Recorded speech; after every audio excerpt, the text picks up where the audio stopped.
Okay, welcome back to week 5 of Placed on the 55 with Jon and Jess. I'm Jon. I'm Jess the Raspberry. How are you doing, John? I'm doing great, Jess. I finished last week 3-1, so my record after last week brings me to 8-8. So I'm feeling a lot better about myself. Well, you picked it up. I guess you've matched me. I'm at 8-8 as well. First game of the week was BC and Edmonton. You were on the wrong side of that bet. Just by the spread, and you were at that game live, which would have been awesome. How was the experience down there, John? How did it look in their second home game? Yeah, game 2 at home. It wasn't sold out. The 50-cent hangover hit. They were loud. I mean, it was a good fan base for the number of people that showed up. They were getting behind their team in key plays and getting loud on the defense. The thing that kept going through my head when I was at that game, because I had bet on the Elks, I thought to myself, well, if the Elks win, I win. And if BC wins, I still win. But I lose the bet. Well, that's the good thing about betting against the spread, and I thought BC was going to cover, and I lost that one. It was a perfect outcome to be at because BC won, they didn't cover. So I won the bet and I watched them win the game. The second game of the week was a bit one sided as we expected, Montreal and Toronto. Aside from the score, the big news of that game was the infield kick making its comeback for a second season in a row by Montreal. And a lot of people thought they were going to do away with that rule in the offseason, and they didn't. And they should have. CFL should have done that. Montreal exploited that rule last year, and they've done it again this year. And I don't like it. It makes the CFL look kind of bush league for having weird rules.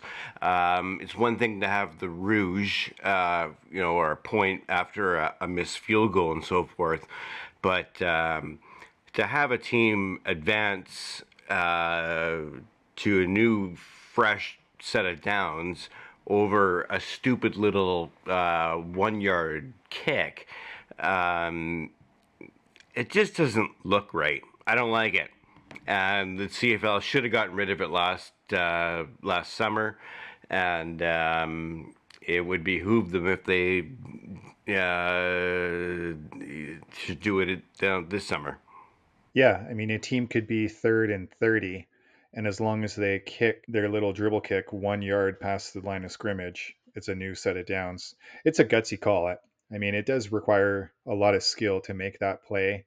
Timing is super important, but I think it's more about mistiming on the defense than it's about proper timing on the offensive side of that ball. What I'm really surprised about is how that rule has been around forever, and it's just come out now. You said it's the second time Montreal has exploited it, and I think that's very poignant. That's a great word because that's what it feels like. It feels like they're exploiting a silly rule that taken out of the league. It should be, and no other team has used it. So, yeah, it should be out. And then on Saturday we had Winnipeg and Calgary heading into overtime for the first overtime game of the season. Couple missteps by Winnipeg in the end. Caleras got taken out of that game. They ended up losing by a field goal.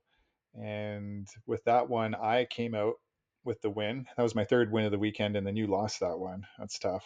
But overtime's always exciting. It was an exciting football game. You kind of got to have to feel for Winnipeg for losing that game, who were at the Grey Cup last year, and they're winless, 0-4. That's going to be tough for O'Shea and the group, but I believe that they're gonna bounce back. Final game of week 4, Hamilton at Ottawa. Both coaches have terrible winning records, uh, significantly to the loss column. I thought with that game, I was going to finish the weekend 4-0, but unfortunately, Ottawa didn't win by enough, and a little half point came and bit me in the ass. They came out with a win by 2 points, but they didn't cover that spread, and that was your second win of the weekend. Right now, it's so tight, and that's why the spread guys are so good. Like just a half a point, and that separated you from going 4-0. Yeah, just by a mere half a point. The spread makers are great, and that brings us into week 5. We're recording this early. It's on Canada Day, Monday. Happy Canada Day. Happy Cannabis Day to you as well. Opening the computer to check out the spreads earlier, you saw that Saskatchewan was getting 1.5 points, and now Toronto is minus 4.5. Is that all because of the Harris injury? Well, I believe so. It was quite surprising to me as someone that, may have placed a bet a day or so ago. As we start talking about the upcoming weeks, that's actually my toughest game. Is trying to think about. Toronto now is still now they're 4.5 point favorites. I still like them over the Riders. Yeah, the Riders can start the game with 4.5 points with this spread, but they're not starting the game with their starting quarterback. He's going to be out for maybe as many as 6 games. So that's going to be a big hill to climb, and we'll see. Maybe Saskatchewan best goes 3-3 over these next 6. Hopefully, he comes back early. I mean, they did have the bye, so he's ahead already a week with that injury. So when I'm looking at this game and I'm seeing that Toronto's starting down 4.5, I'm going to focus on the penalty yards. Saskatchewan's taken a lot of penalties this season. They've got 277 in yards against. Toronto's got 236.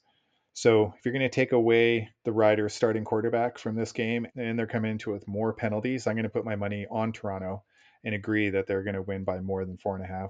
All right, we agree on that, but I think we're going to disagree because as we talked off air about a couple of other games. But going into Friday, we got Ottawa at Winnipeg, and Winnipeg are favored by the Bombers are favored by 2.5 points. I think Ottawa looked decent in yesterday's matchup against Hamilton. The quarterback looked pretty good. They had some big plays. The running backs seemed to have some really large breakout plays. I don't know if they're going to have that same success against Winnipeg. If Winnipeg starts this season 0-5, I'd be really concerned if I was Mr. O'Shea about my future with the organization. Sure, they are former Grey Cup contenders in last year's Grey Cup, but they don't seem like the same team, and they're certainly missing a lot of those wide receivers for this game. And for a number of reasons, I'm going to have to say that while all of those things work against Winnipeg, I still think they're going to beat Ottawa and cover 2.5 points. Like, that's only a field goal, right, Jess? That's right. Oh, for a second there, I thought you were going for the Ottawas, and I was going to laugh at you. Yeah, I think they're going to have to cover 1.5 over a team that barely. They didn't even make the playoffs last year in a very weak East Division, whereas Winnipeg went to the Grey Cup, almost won it, and 2.5 points doesn't seem like very much. So I'll take the Bombers to bomb the Red Blacks. And by the way, I looked up the Red Blacks name, and it's all about the former colors of the Ottawa team in like the 1940s or 50s. That they were colored. They had red and black colors, so that's why they went back to the red black. They also wanted the R on their helmets as well to make it look like they were the former Rough Riders. Yeah, the Ottawa Rough Riders. Is that why they have a big saw in the logo also? Some sort of tie into the Rough Riders? The saw has something to do with a logging thing that the Red Blacks are apparently a part of. Like, to be a Red Black, you have to, I don't know, cut a bunch of wood. There can't be that much wood in Ottawa, so that doesn't make any sense to me. So we got Saturday's matchup, Calgary at Montreal. Montreal is starting the game down 9.5 points with this spread. Whew, that's a lot of points. I don't know. What do you think? It's a crap load of points. I hate to give up 9.5 points even in the CFL, but that being said, I'm still taking the Alouettes on this one. The Stampeders are mediocre at best. Montreal won the Grey Cup last year, and they're proving that wasn't a fluke. So I'm starting to believe in the Alouettes. And 9.5 points, I'm not comfortable with it. I'm not putting, A ton of money on that one, but I'm still picking the Alouettes. I didn't know what's easier, to bet on games where you have a huge spread or bet on games where you have a small spread. For that reason, I look at this 9.5 and I'm a little concerned about being on the wrong side of it. And you're probably going to be concerned for me when I say I'm going to go with Calgary. I think if Calgary's starting this game with 9.5, and I look at their record in terms of penalties. So they've only taken 166 yards in penalties this season, whereas Montreal has taken 258. That's a lot of mistakes. Give them 9.5. Make more mistakes on the Alouette side of the ball. Yeah, I'm going to say Calgary is going to come out ahead with this bet and put my money there. I don't know. Good luck on that. I'll take the Grey Cup champs at home over a very poor team from the West. We're not talking about BC or Winnipeg coming into Montreal. We're talking about the Stamps, and the Stamps don't look that great at all. They're going to fight out in the West for third or at best. Montreal at home, 9.5. I'm taking them all the way. So BC is going to be in Hamilton. Mm-hmm. When I saw this game a few weeks ago before the season started, I thought to myself, hey, here's a preview of the 111th Grey Cup. Yeah. BC versus Hamilton. It's not looking like that's going to happen at this stage of the game. Hamilton's coming into this game 0-4. BC is down 5.5 points. So Hamilton's starting the game with 5.5 points at home against BC. I easily like the BC Lions to cover that 5.5 points, even on the road in Hamilton. Hamilton does not look that impressive, and BC looks awesome. Hopefully Vernon Adams is still okay. Like, he was a little injured in the last game at home, but even a semi healthy Vernon Adams should be able to cover a point net, or sorry, 5.5 points over the Tabbies. Yeah, and this is the second game where we differ, because while I do believe BC's going to win, I've got some question marks about them. I want them to be better than they are. So Hamilton may lose this game, but are they going to lose by more than 5.5? I don't think so.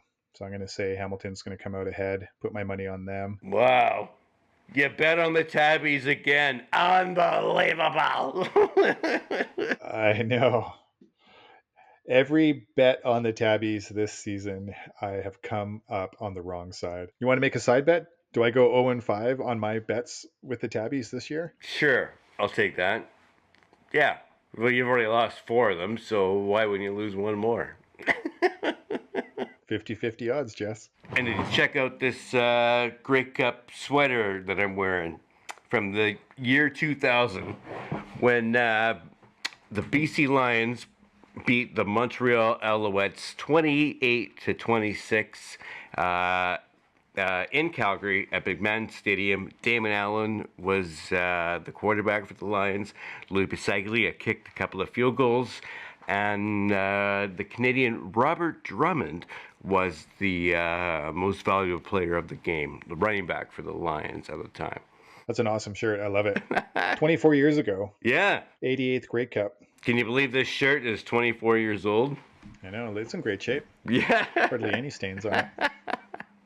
Yeah, it's been in the dresser for a while. All right, Jess. Well, that's been awesome. I'm looking forward to these next 4 games at the end of the week. Will you be ahead of me? Will your record better mine? I don't know. Tune in, find out. It will by the end of the season, because I'm going to hold 110 yards on this one, baby. Till next week, Jess. You got it.